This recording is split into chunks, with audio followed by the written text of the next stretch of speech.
Reportage.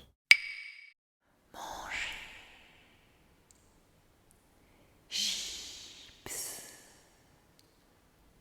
chocolat, pizza, gâteau, chips, pizza, chocolat, pizza, gâteau, chips,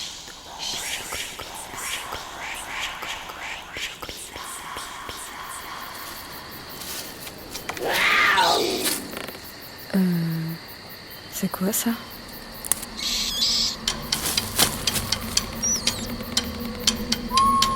Une citadine dans la brousse. Parce qu'on peut tous être aventuriers. Même elle, même toi.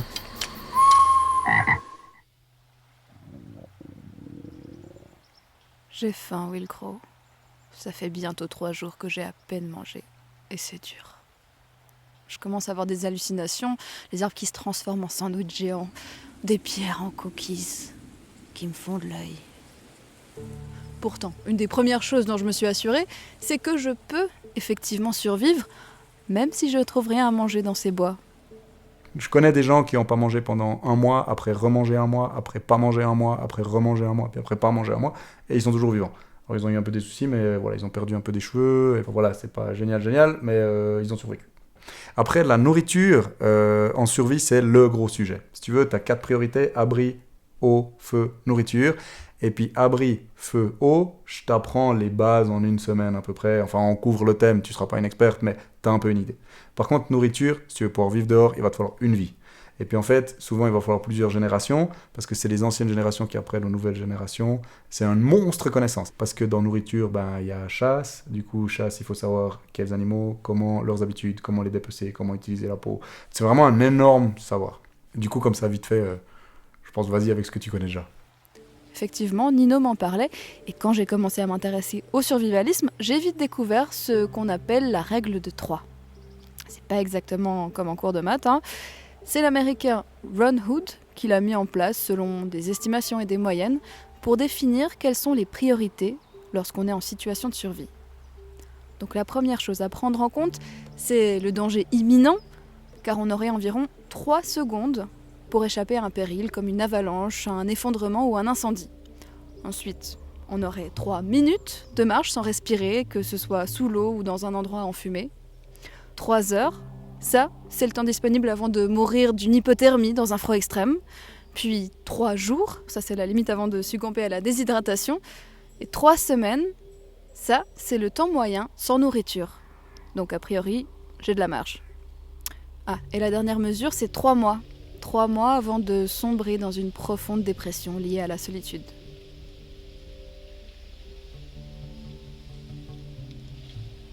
Donc voilà, 3 jours sans beaucoup manger, c'est pas dramatique, je sais. D'autant que je bois tout plein d'eau pour donner l'impression à mon corps de se remplir. Bon, et puis j'ai pas exactement rien mangé du tout. Déjà les premiers jours, j'ai développé cette habitude un peu particulière de renifler toutes les plantes qui m'inspiraient plus ou moins confiance pour définir leur potentielle comestibilité. Et puis je suis plus attentive quand je me balade pour voir si je trouve des champignons, des plantes intéressantes. Du coup, j'ai trouvé des orties. Et je me suis rappelé qu'avec ces orties, on peut faire une soupe. Merci Nino. Alors, ce que tu connais déjà. Donc, le maïs dans les champs, les châtaignes, les noisettes, les trucs que tu connais déjà. Les orties, peut-être tu reconnais des orties. Voilà, je partirai avec ça. Essaye pas des trucs funky, tu te dis « Ah ouais, mais ça, je pense, ça pourrait être une aspergule odorante, mais je suis pas sûr. » Enfin voilà, ouais, reste bien avec ce que tu connais déjà. Nina aussi m'a donné des super conseils, notamment sur quoi prendre avec moi.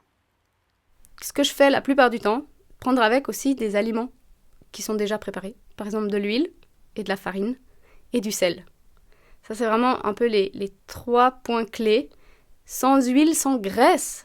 J'ai fait l'expérience qu'en mangeant des plantes, mais sans avoir de l'huile avec, très rapidement, le corps il va se trouver en manque. Donc, c'est intéressant, c'est comme une entrée en jeûne finalement.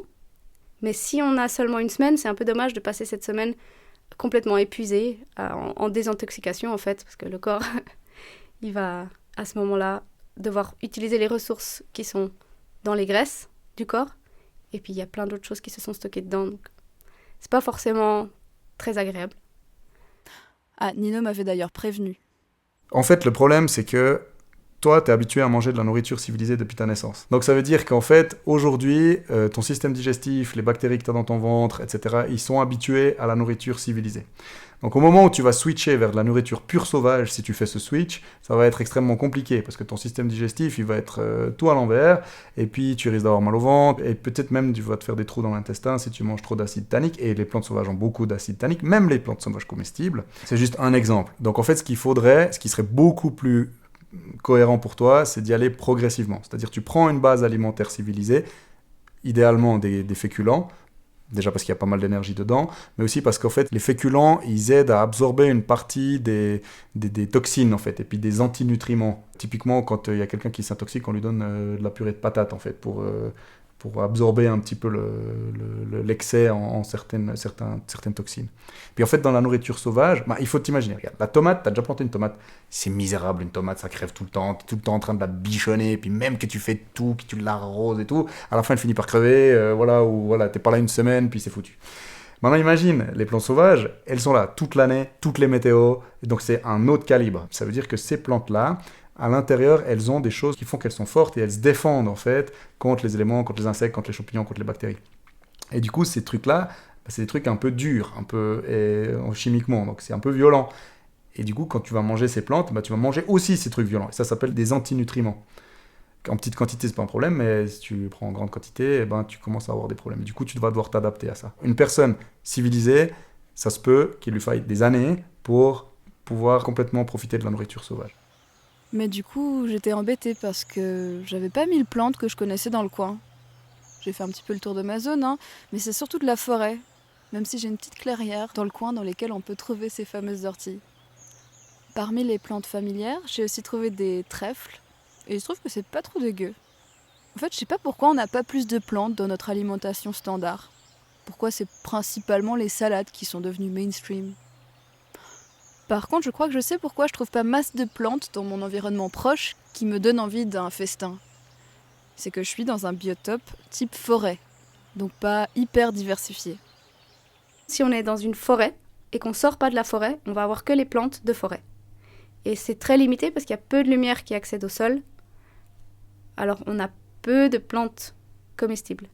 Ce qui est intéressant, c'est de pouvoir aller dans des lisières, des champs, en bord de rivières, des zones humides. Et si on a une nature qui offre tous ces biotopes différents, on va avoir une diversité de plantes pour s'alimenter ou se soigner beaucoup plus grande. Et puis bon, puisque je connais pas grand-chose niveau botanique, j'ai aussi tenté les microdoses, comme m'avait conseillé Noé, pour tester des plantes sur lesquelles j'ai un peu un doute. Enfin, en ce qui me concerne, on peut dire toutes les plantes. Il faut tester comme nos ancêtres le faisaient, couper un petit bout de la plante, la frotter sur une partie non sensible de notre corps, donc sur la paume intérieure de la main. Ensuite, on peut, s'il n'y a pas de réaction dans la demi-heure, l'heure qui suit, commencer à frotter la partie dans une partie un peu plus délicate, l'intérieur du bras. Et puis si là, il n'y a toujours pas de mauvaise réaction, on peut la frotter sur une muqueuse. Donc, j'ai pas dit l'avaler, vraiment juste la rentrer en contact. Puis si là, il n'y a toujours pas de mauvaise réaction, eh bien, on peut ingérer une micro, vraiment, même pas un dé à coude, quoi. Puis là, s'il n'y a rien, on peut en prendre un peu plus, et puis ainsi de suite. C'est comme ça qu'ils faisaient quand ils ne savaient pas. Volivalou. Presque ça fait pas grand-chose à grailler tout ça. Bon, ma petite technique à moi, c'est que je mâche très lentement. J'essaye même de mâcher bruyamment pour conscientiser le fait que je suis en train d'ingérer de la nourriture.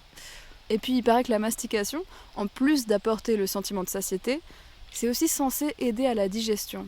C'est un truc avec un enzyme dans la salive qui aide à assimiler certains composants comme l'amidon. Et puis ça prévient aussi les gaz. Même si qu'on se le dise, ça me fait une belle jambe de péter ici. Enfin, sur une note à peine plus subtile, je me rends aussi compte que j'ai particulièrement faim de choses pas très très saines. Je rêve de sel, de gras et de sucré. Bref, je suis une foutue junkie en fait. À quoi tu vas t'exposer Il y a les tiques, les maladies comme ça. Bon, si tu te trompes de plante, ça peut être vraiment embêtant. Des symptômes de sevrage au sucre, le manque d'hydrate de carbone. Je pense que c'est le premier truc. Mal de tête, nausées. Mal de tête. Ah oui, il y a un fameux mal de tête du 2e jour. c'est assez clair pour moi aujourd'hui que dans ma vie, manger, ça a souvent servi à combler d'autres choses que la pure fonction nutritive. Ça peut être social, pour partager ou célébrer quelque chose, mais ça peut aussi être une manière de gérer l'ennui, ou le stress, ou même la frustration ou la tristesse. Ça change un peu la donne finalement quand il faut fournir un gros effort pour aller récolter l'objet de notre pitance. J'ose même pas imaginer en hiver.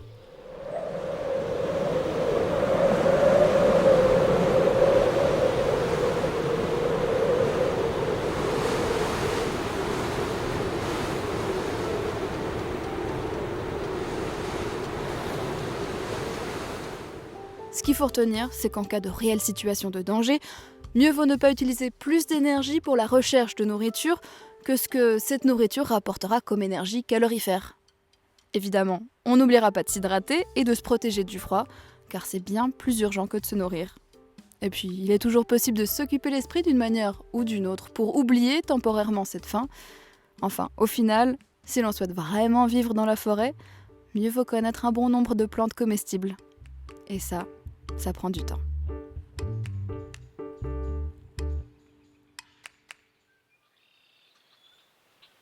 Une citadine dans la brousse. Un podcast de Maëva Plénes et Audrey Mercier. Musique par Zéo Macanino. Générique, Mathilde Morel et Alexandre Frager. Ce podcast